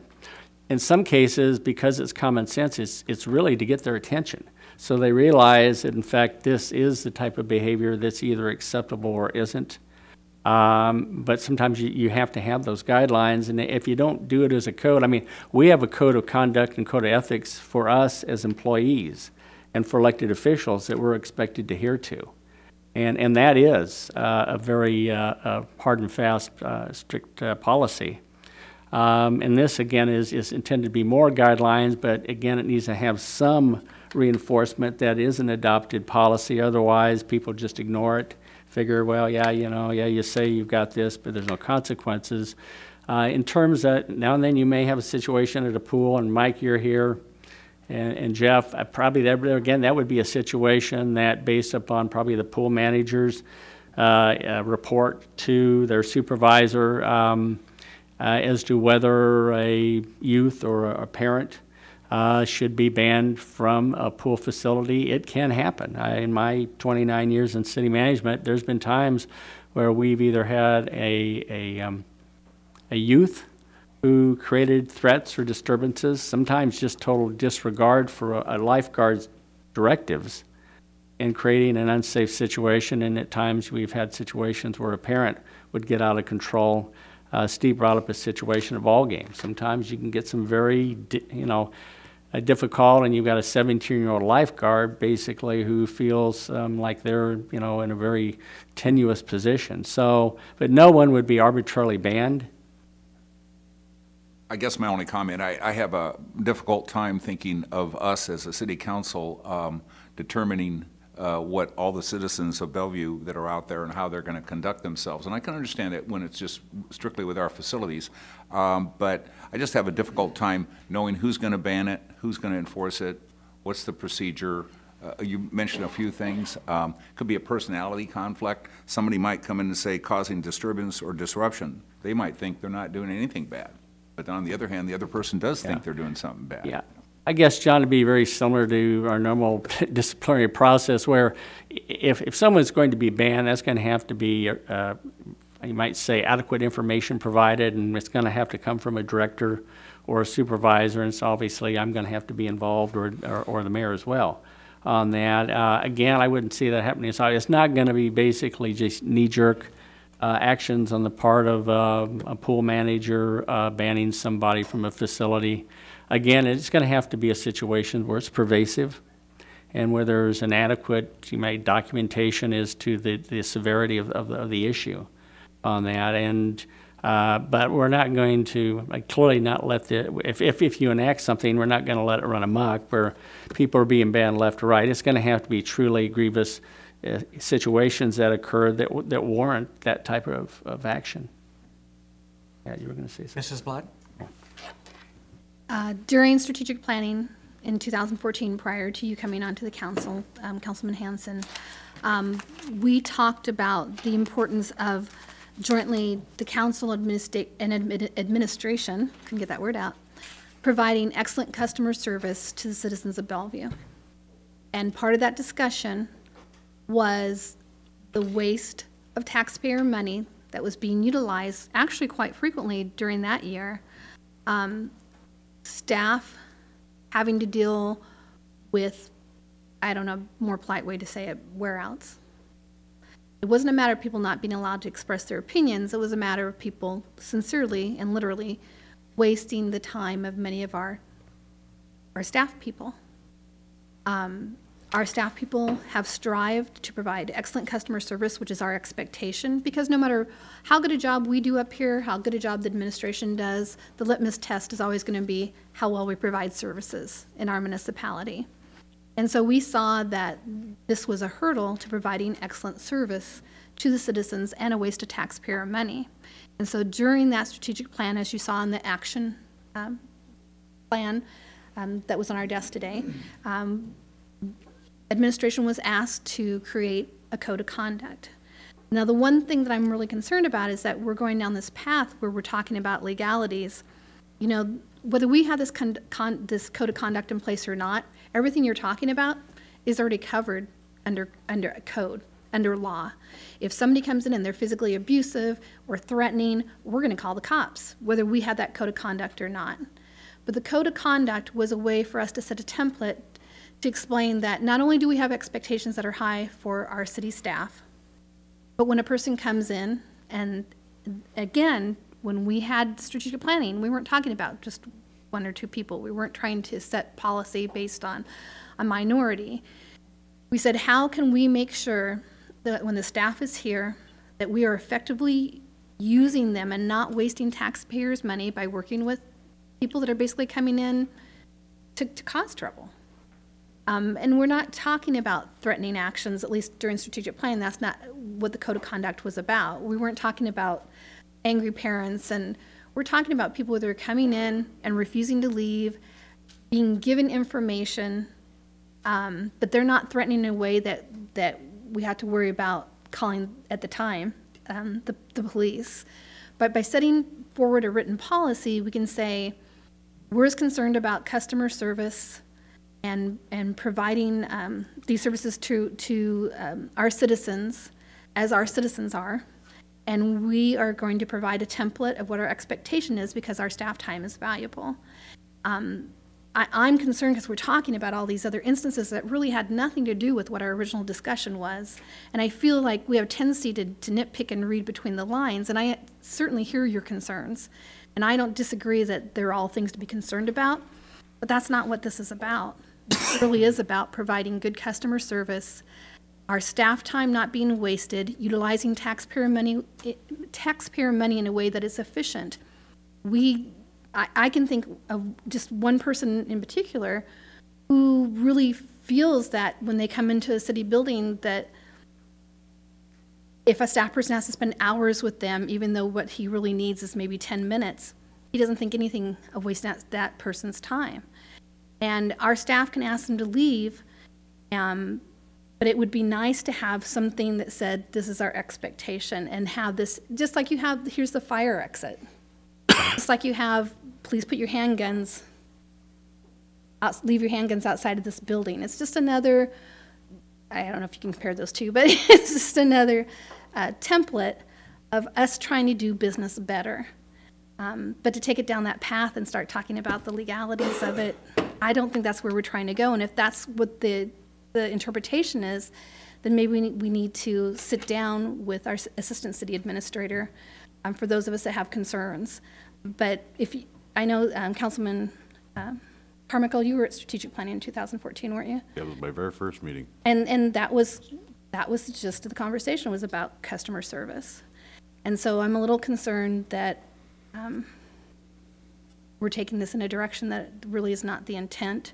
And we can take any document and pick it apart like this and put in our own fears, but the real fear for me is that we're not going to continue to provide excellent customer service if we don't have expectations set on both sides of the aisle. My concerns with your comments, Carol, are the citizens of Bellevue. We work for the citizens of Bellevue. The employees do, and the elected officials do. I think we deserve and need a code of conduct for us. We have that. I'm not so sure that we need a code of conduct for the citizens of this community.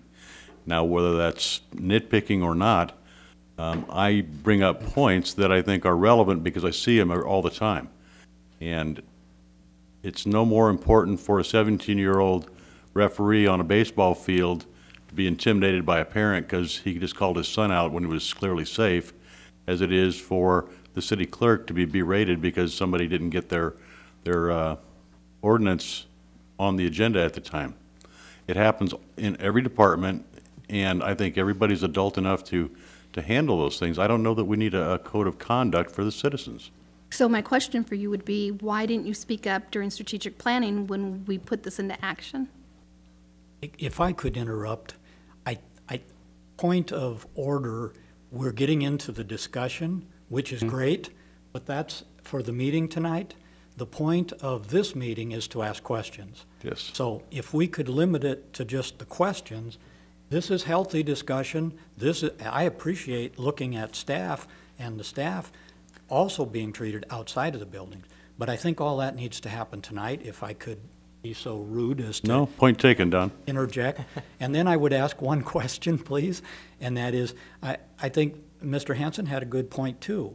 And I don't know if you fully answered the concern of who would ultimately make the decision. You talked about it, Dan, but I would assume that a pool operator would not make that decision. It would have to go up the chain of command. There would have to Correct. be a procedure so that that concern would be addressed. This is a preventive measure as I read it. Right. But I don't know that because it doesn't say it in here. So could you clarify that? Yeah, I thought maybe I had earlier. Yeah, any decision, if it rose to that level, always would be a discussion and decision between myself and the director. It would not be made at a lower level. I mean, it'd be the director's responsibility to bring it forward, just like any other complaint that we might have, and in other words, review it to make sure that it's a legitimate issue. And so, yeah, it would never be made at a pool operator's level. It'd be their responsibility, though, to raise that issue with top management.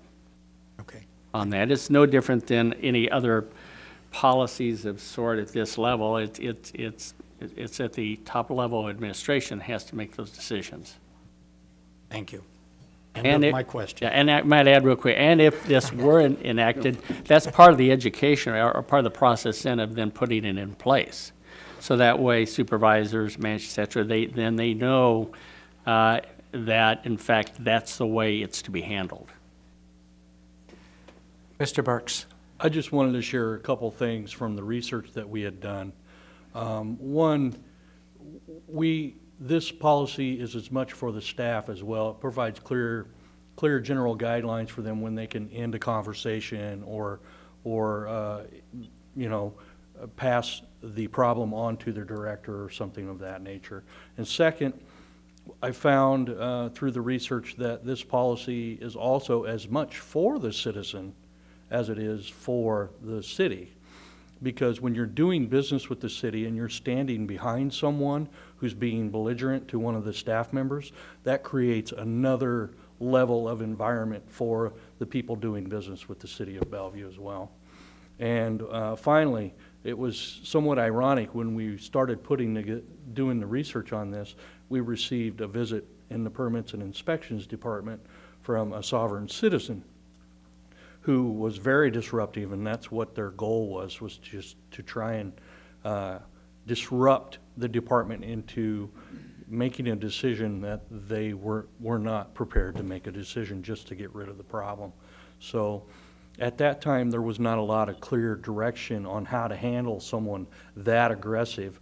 And thanks to this research that I was able to help deflect that and provide a plan of action on dealing with those folks. So that's just, I just wanted to add that real quick. Thank you, Larry. Mr. Sullivan? Reading this and looking at it a little more acutely from the questions that were raised, there was an issue in regard to buildings, but it really says facilities in here. So we would be referring to baseball fields, It wouldn't we? would cover all. It wouldn't be just structural buildings. I guess if you were out at A facility would be any improvement. Yeah, the only thing it wouldn't cover, similar to what Councilman Carmichael brought up, if we had a building inspector out at a outside of a city outside there, then that wouldn't cover that particular situation. So then I'm looking at expected conduct, and one of them says that you can't, well, one of them has no smoking, drinking alcohol, or appearing under the influence of any illegal substance. I don't think we prohibit smoking on our facilities, just not in any indoor facilities. And then alcohol is allowed at Hayworth Park. Yeah, there probably need to be some exceptions. There might need to be some fine tuning because we're gonna have a conference center that's gonna have alcohol allowed. And technically World Baseball Village is a facility. So. But those are some, again, this is brought forward initial for discussion, depending on when and if you act on it. There's, I guess what I would say, if there's some suggestions on tweaking it, I mean, that's part of it. You have to start with something to work from. That was the intent. And so if there's some suggestions, pluses, I do think that it, and without getting further discussion, I think it is important to have some code of expectation on the part of, and like Larry indicated, it's not only to regulate them, but it's also to be a benefit to them as well. So earlier, the other element was just to give historical background as to why this policy was being brought forward. Chief, I have a couple questions for you. The city currently does ban and bar letters? Correct. I got familiar with some that was issued at the library. I believe there was some smoking and maybe loitering outside. There was a ban and bar issued to probably 4 individuals. About a year ago, yes. Pardon? About a year ago. Right, and typically a ban and bar is probably for a period of a year. It is. So if to a pool, to the library, or to permits an inspection, if we had unruly citizen today, you could be called maybe to handle, make sure everything's safe for our employees, but also at that time a ban and bar could be issued. Correct. So a lot of this we may already have in place. If we're notified. Right. And we do this same procedure you just described for just about every business in town. Right, so, and that's probably where it started many years ago, was people loitering maybe in parking lots of private businesses, and they started a ban and bar, and then it probably converted to businesses, and is probably very widely used throughout the country. Yeah, we do it daily. Right. Okay, and then just a couple comments I'll make. I don't know how we want to proceed on this tonight as far as further discussion or to delay it. I would have some suggestions. I probably should have submitted them earlier than today, but I don't know. I guess well, obviously, since there are some areas of, you might say, refinement and opportunity maybe for modifying it to make it, I guess, it more effective. I would probably suggest just to delay it. The next meeting, you know, like if you have some suggestions, you know, there's some, Pat brought up a point, it may be something that it needs to be footnote somewhere. There, obviously, this might not apply to all situations with alcohol. Clearly, we would not allow alcohol or smoking in City Hall, public safety building of that nature. And realize our employees are governed by that, but you can have a situation where a citizen might violate that. So what I would say, let's at least hold her over to the 23rd. Suggestions for changes, you might say submit, and we can kind of take it from there and make some modifications and bring it back. And ultimately, And if it gets to the point where you're willing to adopt something, obviously needs to be reflective of the various needs or concerns that you raise. And, you know, we are looking at our employee policy manual, making changes. I don't know if this could be touched in that manual so that all employees are aware of either the process of maybe later we would approve, or maybe the current process if they would have a disruptive citizen come into their office, of maybe policy that they should follow. Is it, you know, even today we could ban and bar someone from an office. You know, we do it at pools and libraries and everything. All right, any other discussion?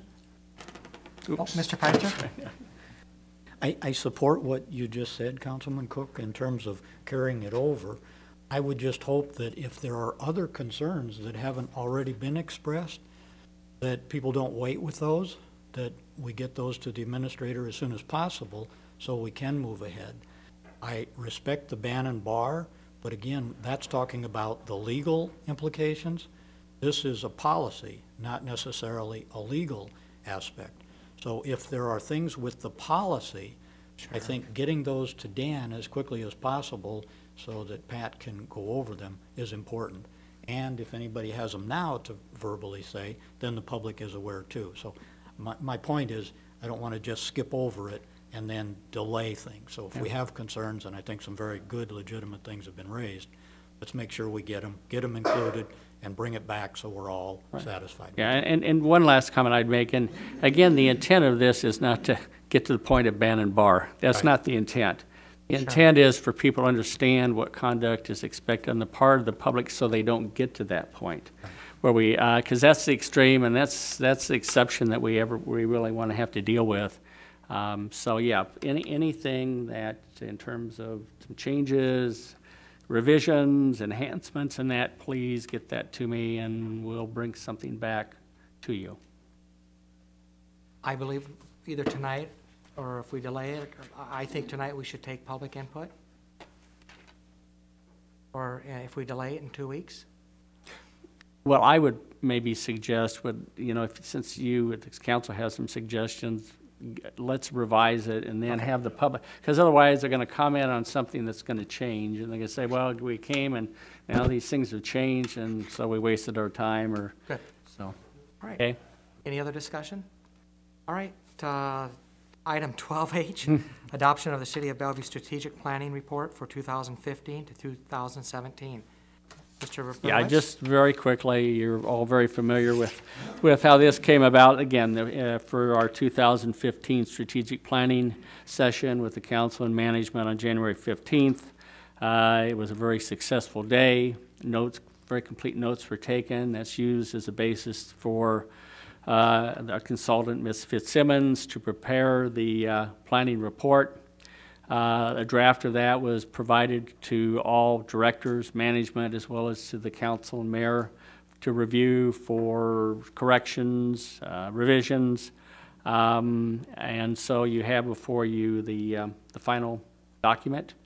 And so with that, hopefully tonight we can get that adopted, because obviously we're a little bit into the February, March timeframe for the plan, but we want to be able to move forward to accomplish as much as we can within the bounds of the plan.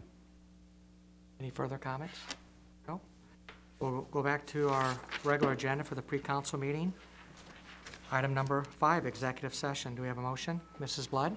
For the protection of the public interest and for the prevention of needless injury to the reputation of an individual, I move to go into executive session to discuss possible economic development project evolution, and also our Civilian Employees Association of Bellevue contract negotiations. Have a second? Second. Motion by Mrs. Blood, second by Mr. Carmichael. Any discussion, Mr. Preister? Thank you, Councilman Cook. Just to reiterate, I think as soon as possible, we need to make public the information on project evolution, the things that are not proprietary, the things that we can give the public information on, we need to do as quickly as possible. Thank you. Please vote. I'll vote yes. I need you to all vote again, please. Please vote again. I vote yes. It would help if it was on. It's not coming up. One more time. Third time's a charm.